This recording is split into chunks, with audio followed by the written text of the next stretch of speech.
KPLC is connecting you with Home Instead Senior Care, and George Sestia has the answers about how to have that conversation with mom or dad when it comes time to bring in a little extra helping hand into the home. Thanks for talking to us today, because this is a tough conversation. It is a tough conversation, and thanks for having me.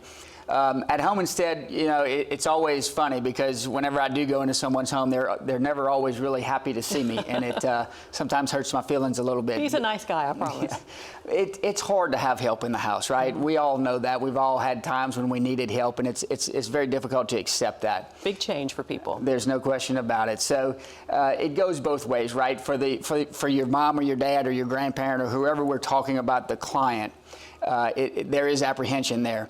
And a lot of times for the daughter or son who's trying to have the conversation, it's apprehensive as well. We have one of the tools is called the 40-70 rule, right? So if you're 40 or your parents are 70, it's probably a good idea for you to talk to them about, you know, if something were to happen into the future, how they would like to maybe age in place, or if they'd like to go to assisted living, or, you know, whatever it might be.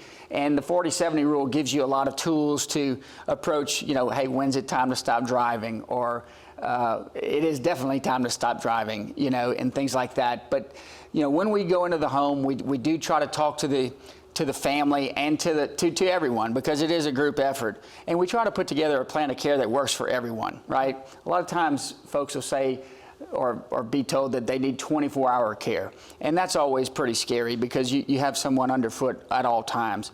But a lot of times if family members are in the house or in town, you know, it might be that a few brothers or sisters can check on them in the afternoons, and maybe they just need a caregiver for 5 or 6 hours in the morning. Or maybe it's, you know, they're actually good throughout the day, and they only need caregivers at night. And so during that care consultation, we try to get all of the information, all of the wants, all of the needs, and put it together for a plan of care that works for everyone. And what are some of the things we should look out for in mom and dad's home that would alert us that it's time to give you guys a call? Yeah, I mean, a lot of times it's as simple as running your fingers over the dining room table or the island in the kitchen. You know, unfortunately, folks, as we get older, we don't see as well. Mm-hmm. And you might not see how dusty things are. You might not recognize that the food in the refrigerator is expired.